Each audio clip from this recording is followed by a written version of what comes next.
Bisania, Lara, we are going to present our book report about the picture of Dorian Gray. So, Bisani? Yes, I'm here. Okay, so I'm Bisania, Lara, and I'm going to start telling you that this presentation includes the author and the historical context in which the author lived. Also the characters of the book that we analyzed, the plot, the literary devices that we could find in the book, and also the themes.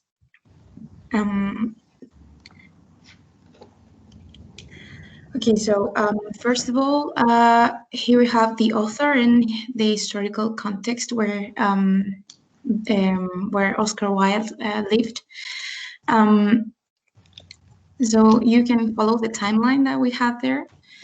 Oscar Wilde was a writer known for his wit, the social sarcasm that he used, and his level of provocation when writing and speaking. He was born in Dublin, Ireland, on the 16th of October in the 1854, during the Victorian era. This era has this name because of the Queen Victoria, who reigned from 1837 to 1901. Oscar Wilde went to Dublin and Oxford universities, where he studied the classics of Greek literature, becoming an expert in the topic. In 1884, he married Constance Lloyd.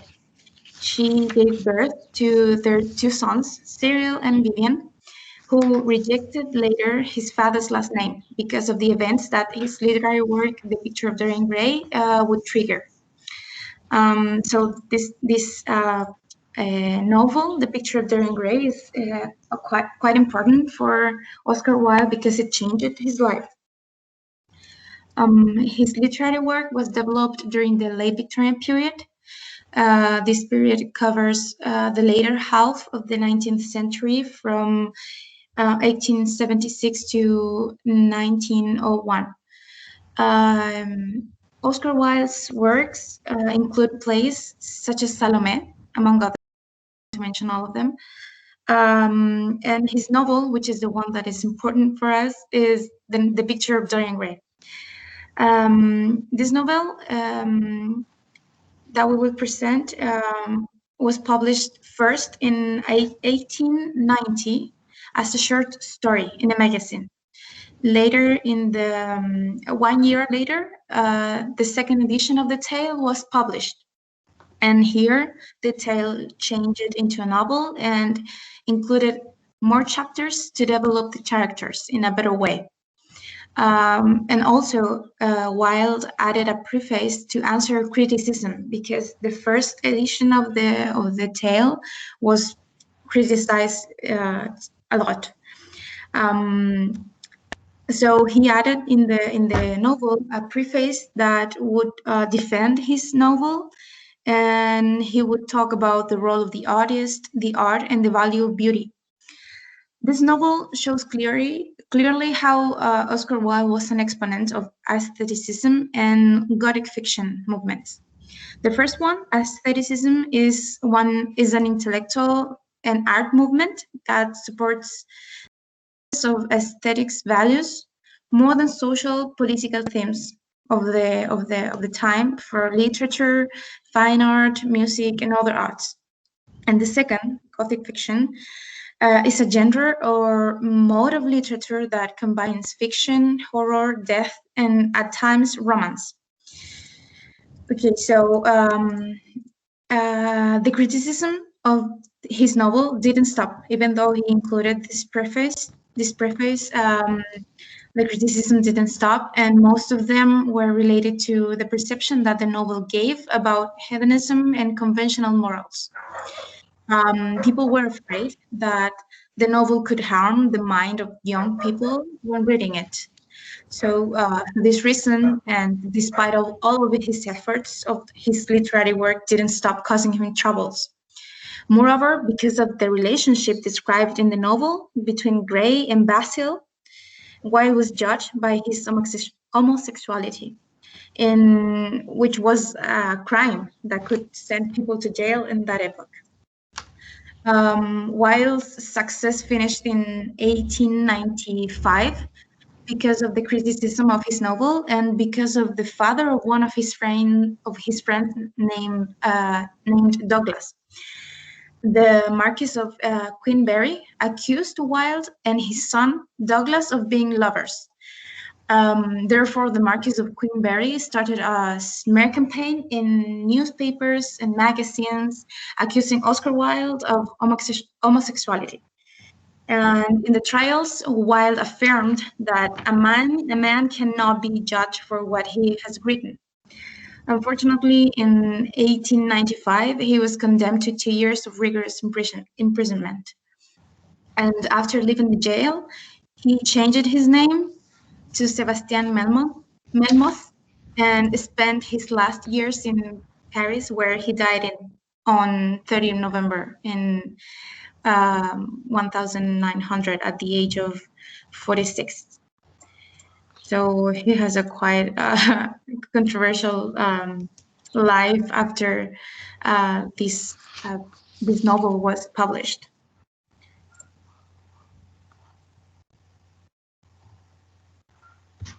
Well, now we are going to introduce you the characters. The first one, of course, is Dorian Gray. Dorian Gray is defined as a handsome, wealthy, and young man. His portrait was painted by Basil. Basil was the artist.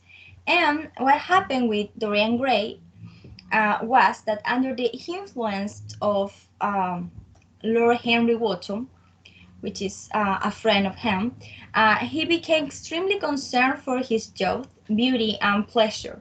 And due to that, he was involved in immoral and sordid situations. The next one is, as I said before, the artist, Basil Hallward. He was the artist who created the picture of Dorian Gray. And since the very first time, the book said that he became a little obsessed with him, with Dorian. Even Basil admits that he developed some feelings for him.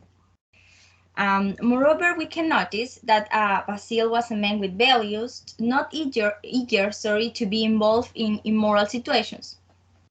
And the other one is Lord Henry Wotton, also known as Harry. He was a nobleman. He was a close friend of Basil and a friend of Dorian Gray too. He is described as a charming person, wiser, and with a philosophy oriented to hedonism. He's the one to encourage Dorian to look for new experience and to enjoy his life as much as he could. There are other characters. We are just going to name them. But we have Sybil Vane, which is the fiancée of Dorian Gray, James Vane, who is the Sybil's brother, Mrs. Vane, who is the mother of Sybil and James, Alan Campbell, who is a friend of Dorian, Lady Agatha, who is an aunt of Harry, and Lord Fermor, who is the uncle, the Duchess of Monmouth, who is a noblewoman, Victoria Wotton, who is the wife of Harry, Mr. Leaf, who is a Dorian housekeeper, and Victor, who is a Dorian servant. And now, the plot. Well, this is the setting of this story is in London in the 19th century. Well, first of all, an artist called Basil Hallward painted a portrait of an extremely handsome, honest, and young man named Dorian Gray. This portrait was absolutely beautiful, was the most beautiful piece of art ever created by Basil. Basil said that he had put a lot of him in the picture, like his inner feelings were in the picture. Lord Henry, as I said before, or Harry, was a close friend of Basil, and Basil introduced Dorian and Harry. They become friends too. And Harry was the one who advised Dorian and encouraged him to live passionately, to love, and to enjoy his most relevant feature, that was his beauty given by his youth. So, due to the words of Harry, Dorian desired to stay as handsome, as young as the portrait, like forever, wishing that the picture will change through time instead of him. Well, after that, Dorian Gray fell in love with an actress, Sybil Vane. He was absolutely astonished by her talent, and they got engaged and all of that. But unfortunately, one day she did not do a good performance on the stage. So Dorian, influenced by the words of Harry, broke up with her, but in a very cruel way. He was really he was really violent with her to break up. So the next morning, Dorian realized how bad he had behaved with Sybil, and he was ready to apologize. Nevertheless, he couldn't because Sybil had killed herself due to the pain of the rejection of Dorian. So this event is really important because after that, Dorian went to see the portrait, the one that was created by Basil, and he noticed that the portrait had changed. It looked different, like the expression of the man in the picture wasn't gentle anymore, wasn't like pure, like honest. It looked more angry, as you can see in the picture. And since that moment, Dorian changed his attitude with the work, like being involved in immoral and dishonest situations. And every time he did something dreadful, the portrait became more awful. So the portrait started to look like all the bad actions of Dorian Gray. And well, finally, the years passed and Dorian Gray became more evil. One day, Basil came to see Dorian to confront him about all his bad behavior. They argued, and Dorian decided to show Basil the portrait. Basil, of course, was absolutely shocked because the picture was now horrible, and he couldn't believe that this was the real face of Dorian now. I mean, he understood that the picture was the real face of Dorian. He encouraged Dorian to change. However, Dorian felt exposed and he took a knife and killed Basil. No one knew that Dorian was the assassin of Basil. However, the events weren't favorable for Dorian anymore because the brother of Sybil, James Vane, was looking for him to kill him in revenge for all that happened with her sister. And for that reason, Dorian felt haunted for James, and that made Dorian recognize how badly he had behaved and how dark his soul was. So the last time he reflect on his life, Dorian reflect in that, and he decided to take the last opportunity to change, and he took a knife to destroy the portrait. But when he did that, the servants just heard a scream because they saw an awful man who had stabbed himself in the chest, along with a beautiful picture of young Dorian Gray by the side. Well, now the literary devices. Well, the first literary device is the symbolism, which is the most clear symbol in all of this. Is that the picture of Dorian Gray is the visible interpretation of Dorian's soul. So the picture represents Dorian's inner self, which becomes uglier according to the horrible actions that Dorian performs. Then we have another. There are plenty of literary devices, but we just pick some of them. We have here a metaphor. I'm going to read it. Mr. Gray, you yourself with your rose-red youth and your rose-white boyhood, you have had passions that have made you afraid, thoughts that have fined you with terror, daydreams and sleeping dreams, whose mere memory might stain your cheek with shame.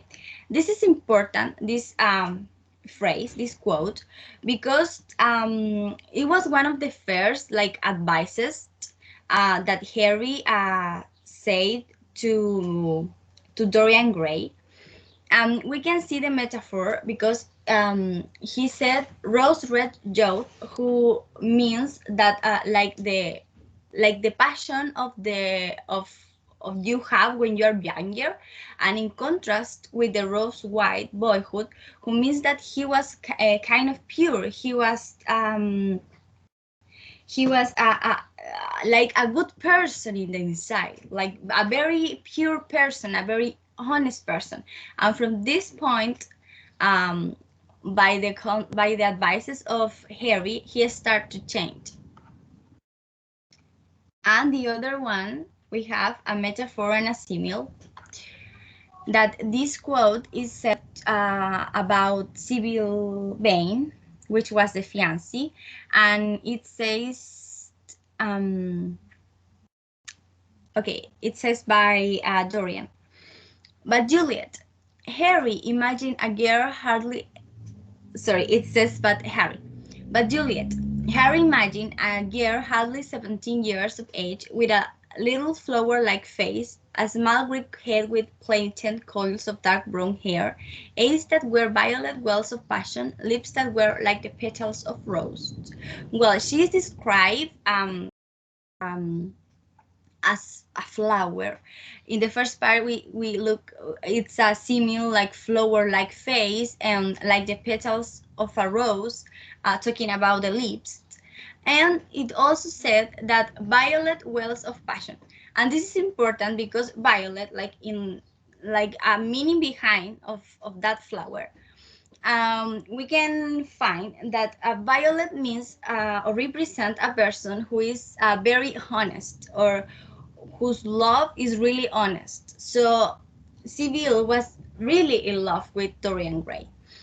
She was completely honest about that. So that make like the acts of Dorian Gray against her more uglier. Okay. Oh, there is a mistake there. The quote shouldn't be there. But now we're going to check the themes of the novel. The novel includes a lot of themes, but we decided to put just three of them, which include the other ones. So first of all, we have good versus evil. In this case, the thing is that there is a struggle for the soul of the protagonist, which can be corrupted by the evil, and the innocence, the youth, in terms of starting to experience life of Dorian, represents the good side of this topic.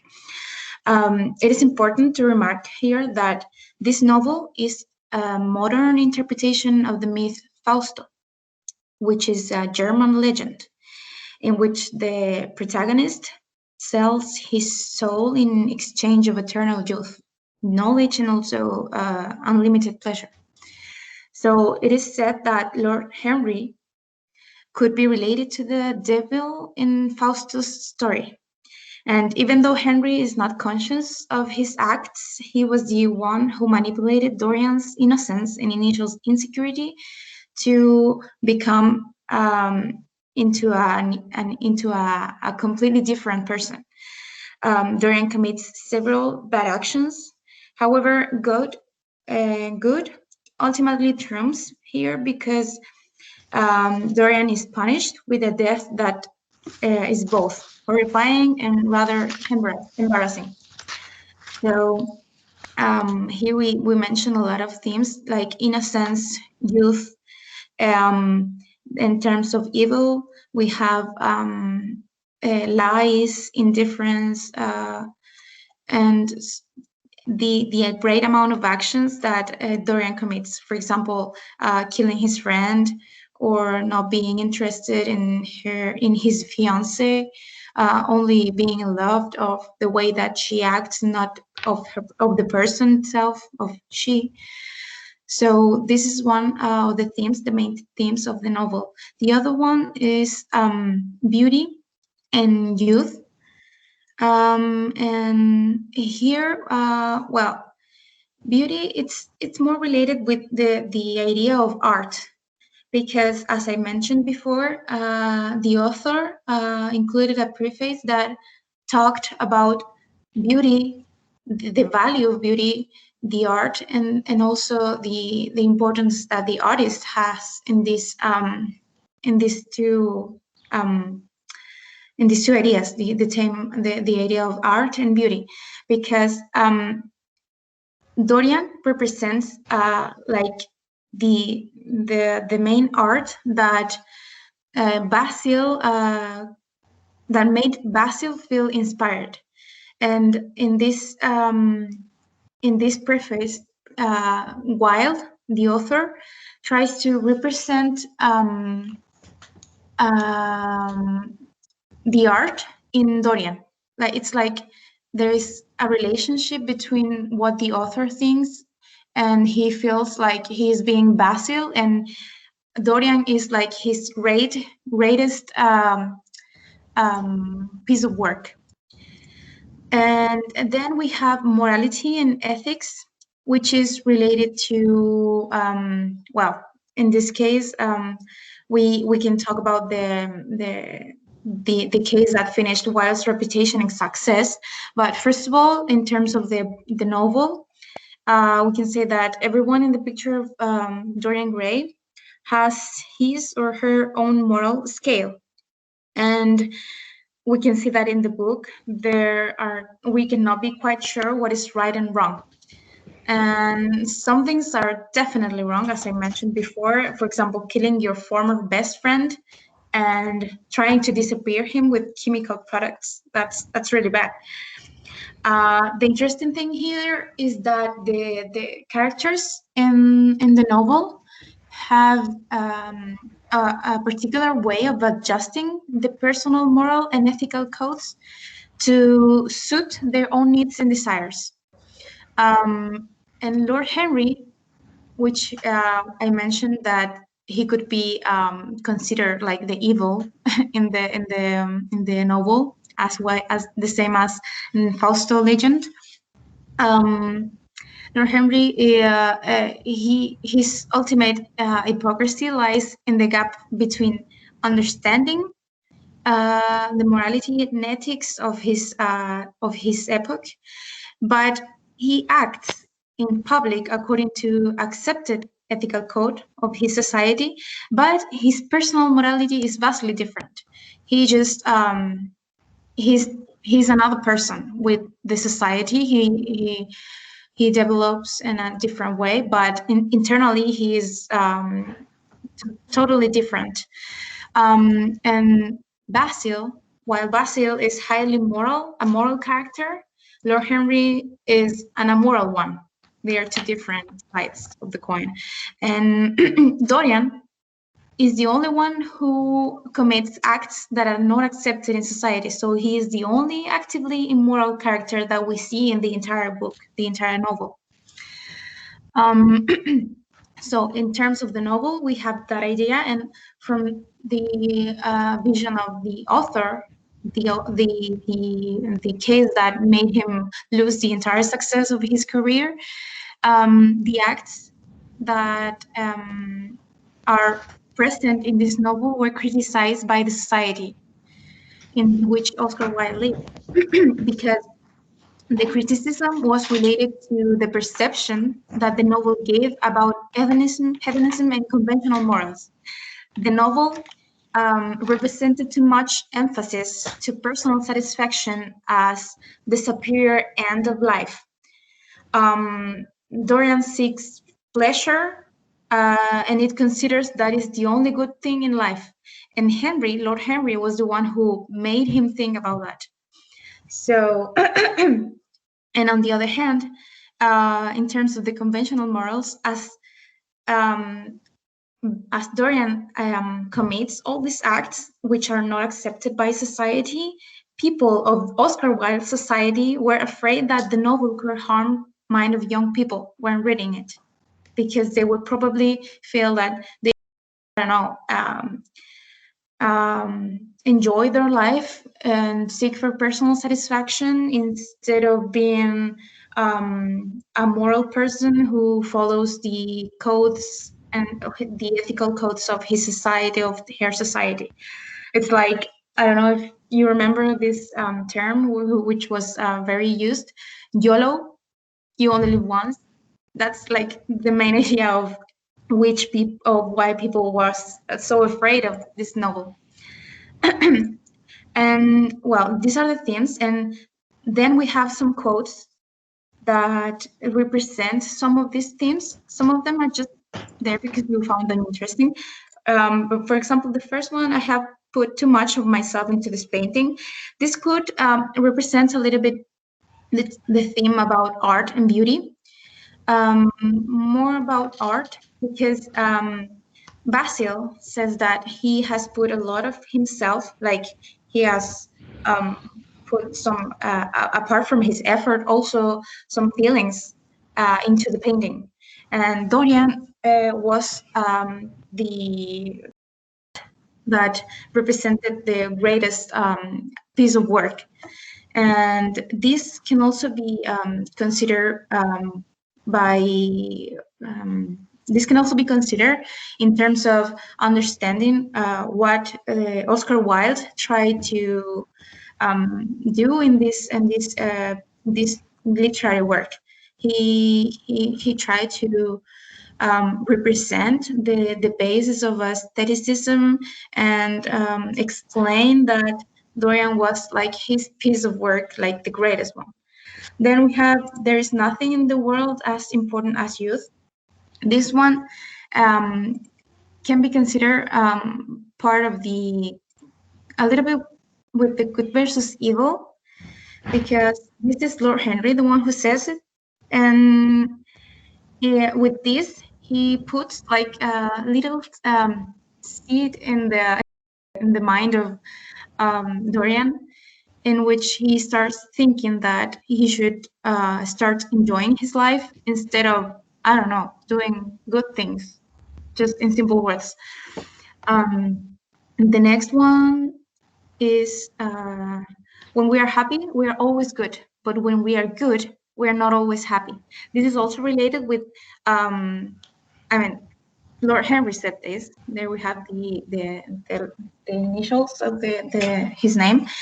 And we can also relate this with the importance that Lord Henry gives to satisfaction, of personal satisfaction in life, because he says that yes, when we are happy, we are always good, but when we are good, when we follow the codes of society, when we try to do everything that makes comfortable the rest, we are not always happy because maybe we are not comfortable with that. The next one is a man's face shows if his life is good or bad. This one is more represented with I mean, this is like directly related with the idea of the picture of Dorian Gray, like the portrait. And I think that it doesn't relate too much with the themes, but maybe Catherine had maybe another idea of this one. Yeah, I mean it. That is like the symbolism of all of this, because Basil was saying that a man's face shows if his life is good or bad. However, the face of Dorian wasn't changed at all, even if their actions wasn't very good. So in that case, the face of Dorian didn't represent like what his soul was. That's like the idea. Okay, so it's also related with morality and ethics. Yeah. But in terms of the literary device that we found in terms of symbolism. And I think that these are all the quotes, or do we have more? Yes, that Yes, was that's the it. last one. And well, just to conclude, we want to review some points. The first one is, well, as my classmate said, through the book, we can appreciate the value that Oscar Wilde has for the beauty in the heart. To the book, to the story, we can see that Dorian is like the art, like the inspiration. We have like the two sides with Basil and with Harry. Uh, the author said that Harry was like how people saw him. Like people think that uh, Oscar Wilde was like Harry, you know. That that was the reason because he had so many problems with this story, as Bisania said. And on the other side, Oscar Wilde felt more like Basil, like more like a person who was more close to the morality or all of that. So he was like he tried to say that the this was like a piece of art, and he really encouraged, or he really value the beauty in the art, but that doesn't mean like you have to be in that way. It's like that's the idea. um so the story represents like the inner beauty and the external beauty, like the inner beauty in the sense that you do good things, or you are a good person, or you are a nice person with others, and your soul it's like beautiful. And on the other side, you have the external beauty that can change, like can it's related with pleasure, is related with what do you are eager to do to have that beauty, like the external beauty, that the beauty that the others can see. Well, that was a sort of conclusion. um well, thank you very much for your attention. Yes, thank you very much. And if you have any questions, any comments, please go ahead.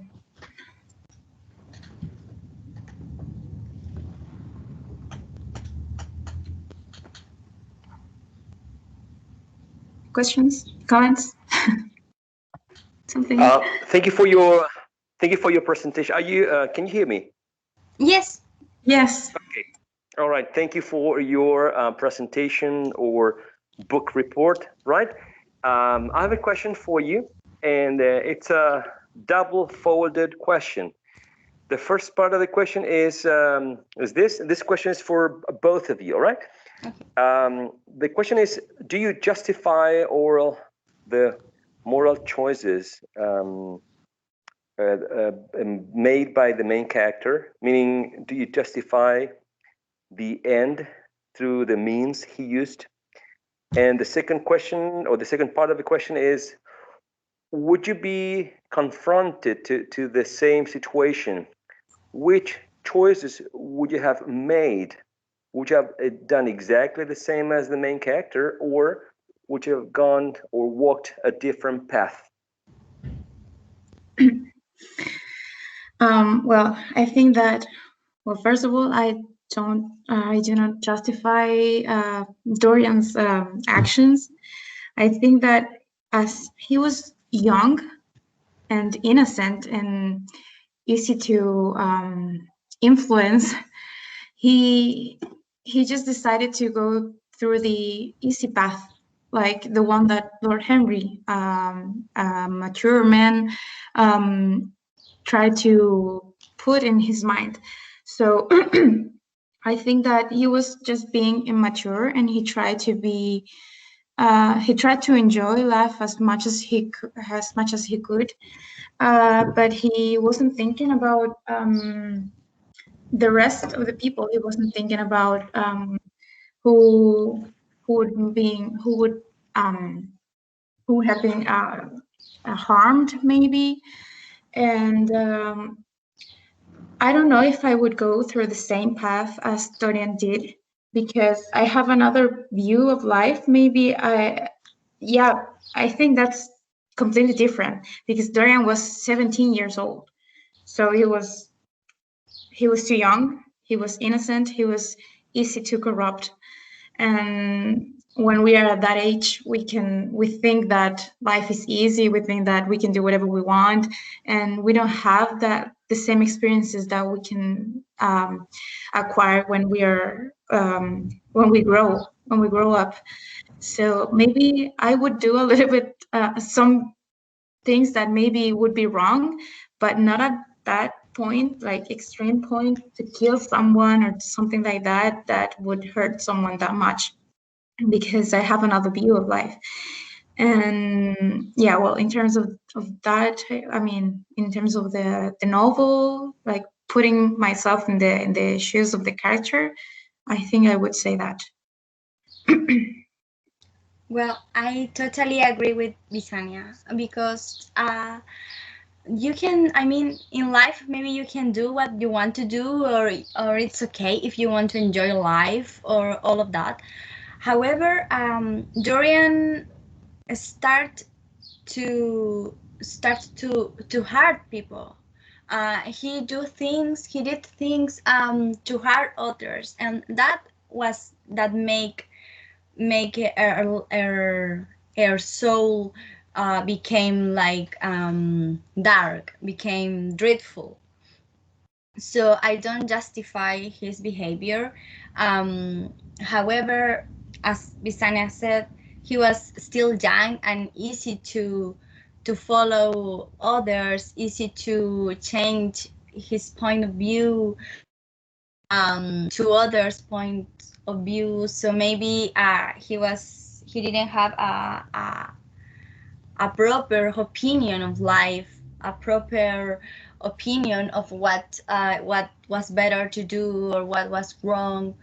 But anyways, I don't justify him, and well, I don't think that I will act, or I will ever act like that. I mean, of course, I have made mistakes or all of that, but not like in purpose to try to hurt someone else, because I just want to do it, or because it's my desire or something like that. I think that I'm more in the side of morality, of the values or all of that. I don't think that I will act like Dorian. Somehow we kind of justify him in terms of, as he was young, Of the he age, did all yeah. this, but I don't know. I do not agree too much, because as he was going farther in the history, he would have, I mean, he had time to understand that what he was doing was wrong. He saw the picture, and the picture was getting all uglier every time he did something wrong. So I don't know why he continued. Yeah. He I think that in one point he understood that the picture was showing his real face, and he didn't stop with that.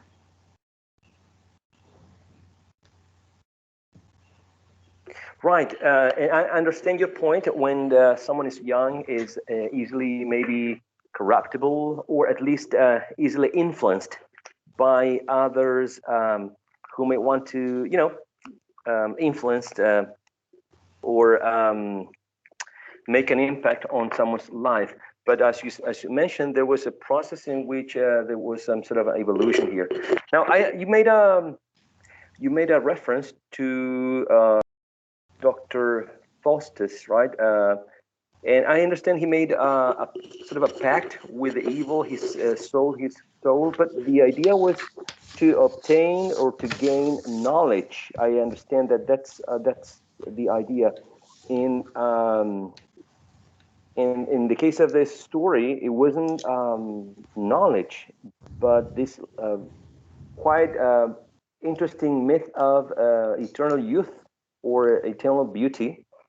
So don't you think it's a little bit shallow? I mean, on one hand, the Faustian character wanted unlimited knowledge, right? But on the other hand, the main character wanted to remain young and beautiful forever.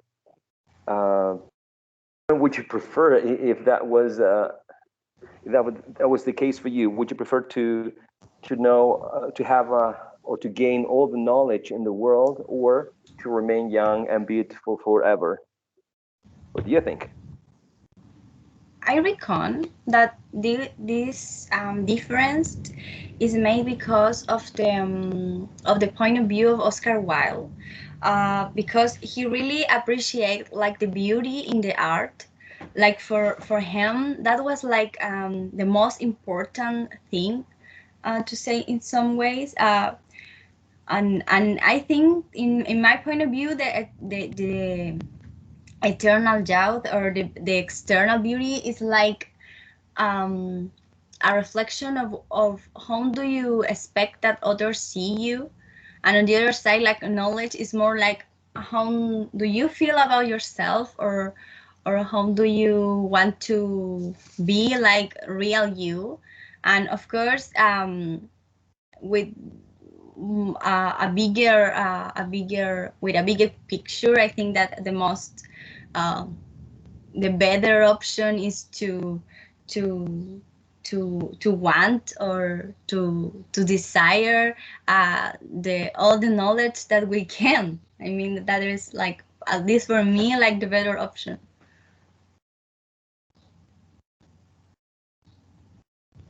Yeah, this is a very enduring legend, right? We have not only seen this in this very famous legend through the reference you made, but also I even remember one of Simpsons episode in which Bart Simpson sells his soul to Milhouse.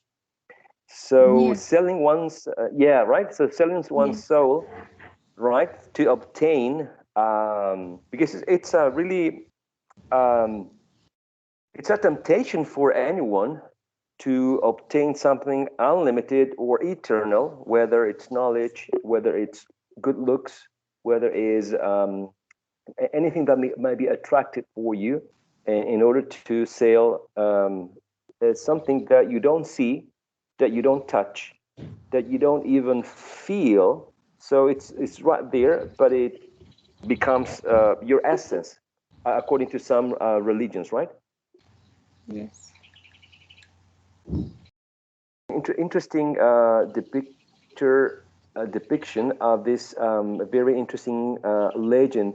Now, how much of the and this is one of I feel like I don't want to ask too many questions. I really like when the students interact with the presentation, right?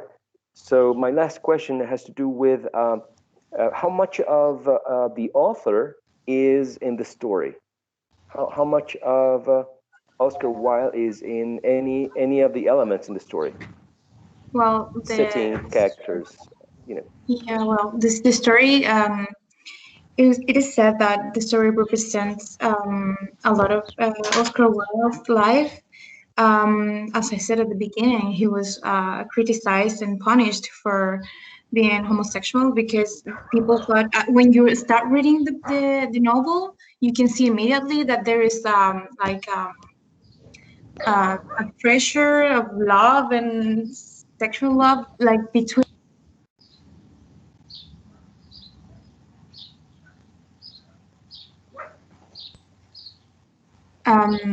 So it is Sorry, like, Lisa, go ahead. yeah. So it's like people can see that Oscar Wilde is kind of representing himself and his life in the book.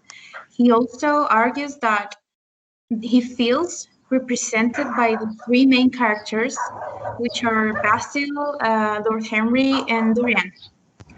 Um, However, Catherine can explain that a little bit more, but I would like to add that Oscar Wilde tried to explain that he wasn't trying to portray his life in the book.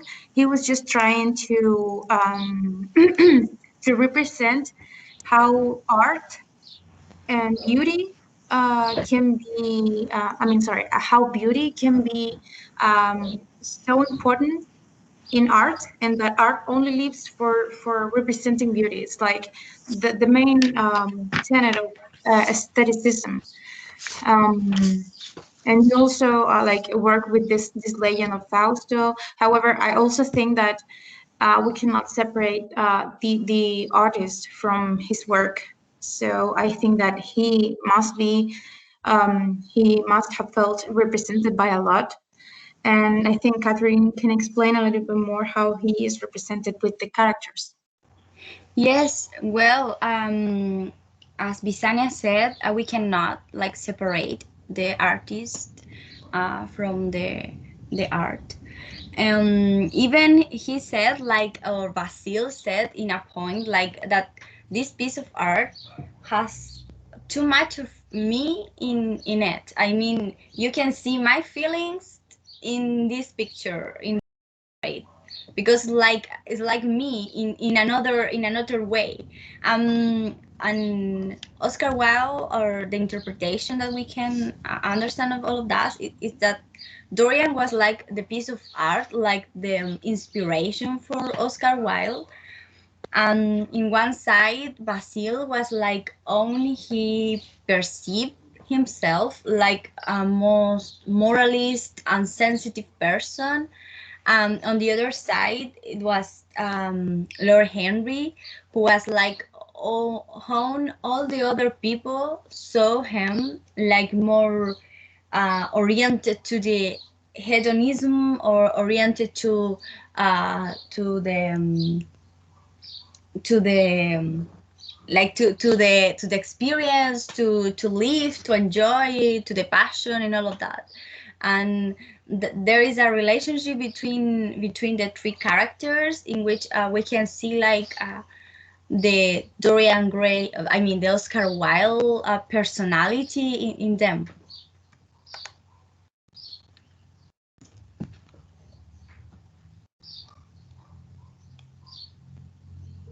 Sorry, that's a very interesting perspective. Could you clarify the concept of hedonism? I think I'm not sure everyone manages. So, for the sake of everyone having the understanding of the concept, hedonism, please. Well, we have that it's a Yeah. moral doctrine. Yeah. No, go ahead. No, if you want to explain. Or... I was going to say the same thing. The thing is that it's a doctrine that gives emphasis to personal satisfaction, which becomes the superior end of life. The objective of the doctrine is to seek for pleasure, as it considers it the only good in life. So it's what Dorian does the entire novel, the entire story. That's hedonism. Right. It's interesting. It's very interesting to understand the concept, because if your what drives you in life is pleasure seeking, then morally you justify any action that you make, because you're actually trying to find satisfaction, worldly pleasures, whatever is sweet in life, and you are trying to avoid any tragedy, any accident, any misunderstanding, anything that could be qualified as a negative option in life is something that you are going to avoid, because you're following this doctrine. Isn't it like that?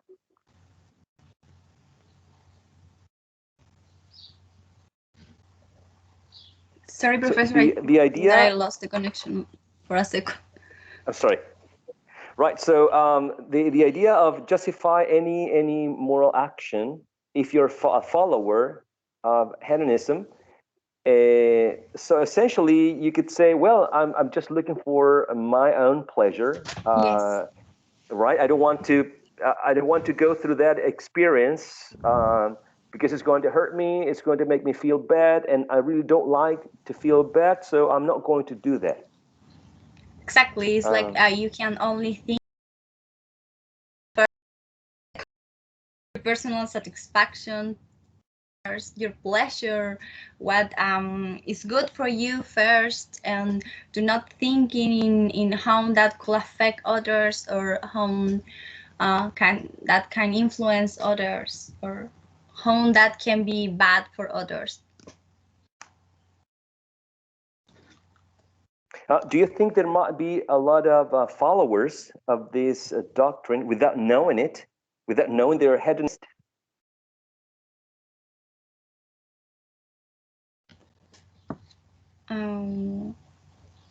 I think that maybe can be related with like being selfish. I mean, close related with that. When you just Yes. think in yourself, like maybe not all the time, or maybe you are not going to say like you are following like this philosophy. However, it's close relate with just think in yourself, or do not care too much about the others, and how your actions and how your behavior can affect them. And I think that that is very common.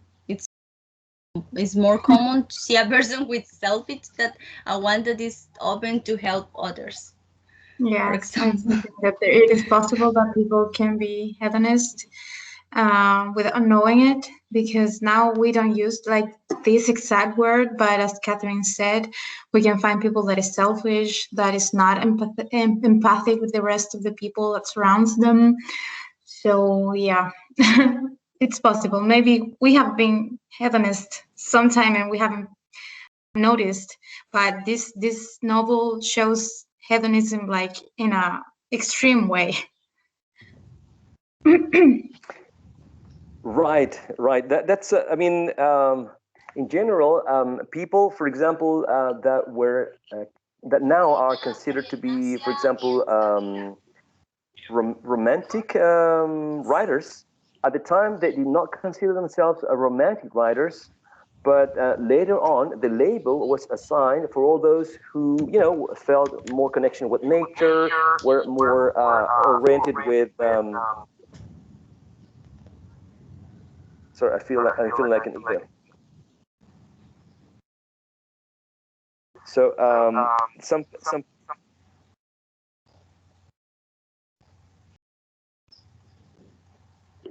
So the idea is that am I the only feeling this echo, or Professor, sorry, I'm so sorry. Yes, I think that Professor. internet connection it's like sounds a little bad just in this okay? moment. I'm so sorry. That's all right. So my idea is that during the literary period, some people did not consider themselves romantic, as this is a label assigned later on by others who studied these literary periods, right? Like specialists, right, on literature. Therefore, hedonists might also be feel that they are not hedonists, but if you study their behavior, there might be a huge percentage of actions that tend to be hedonists, right?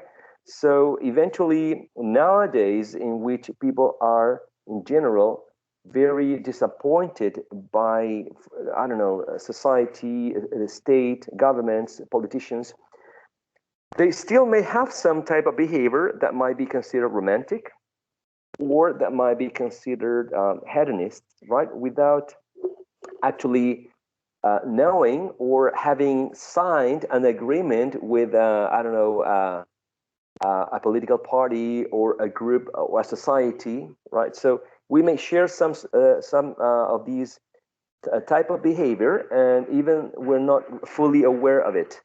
That's my point.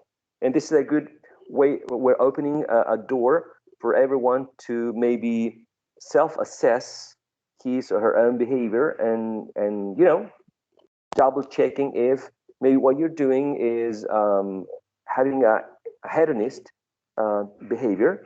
If you don't really feel connected with the rest of the people, you're not really interested in, for example, social projects in which you're helping others. You're really trying to avoid negative or bad experiences, and you only want to. And I think Visania or Catherine mentioned this. You only live once, so if you only live once, why should I care about having bad experiences? Let's just enjoy life and be happy most of the time of my short life. Okay, so that's interesting to ponder, to reflect on. Thank you for your book report. Very interesting and enduring book. This is a legend, just as the Faustian legend. I think this book and the character of Dorian Gray is one of the most famous ones, along with Frankenstein, or along some vampires, right? Vampire legends. Yes. So it's a very interesting topic, right? Would you like to give some closing words? No, I think we have said a lot of things. Just that it was really interesting to work with this novel. All right. Yes. All righty. I recommend this book. It's very interesting. It's very good. And it's short. It was a very good presentation, and I appreciate you guys. It makes me wanna read the book. Thank you very much. Yes, it's very interesting, and by interesting, I really mean it, because sometimes we qualify anything like interesting or anything like nice, but this book presents several layers. So you can read it for fun, but you can read it also to reflect on the moral choices of the main character, and also you can, after reading the book, you can make a comparison with your own life. What would you do if you put on the character's shoes, if you were facing some of the situations? As Catherine and Misenia mentioned, he was, so he wanted to explore all his possibilities in life, and he had this little angel and little devil, right, in each one of his shoulders. If you have seen some characters or cartoons, telling him what to do, trying to advise him to go through the good path or the bad path, right? So it's time for us to have a short break. We can all have the break, but my piece of advice is, if you're giving a presentation now, if you are the next group, maybe you could, in this case, Cristobal, Grace, and Mariana, maybe you can take a look at the technical aspects, see if you can share your screen, if you're sharing sound also, if it works, okay? In the meantime, I'm going to stop recording, and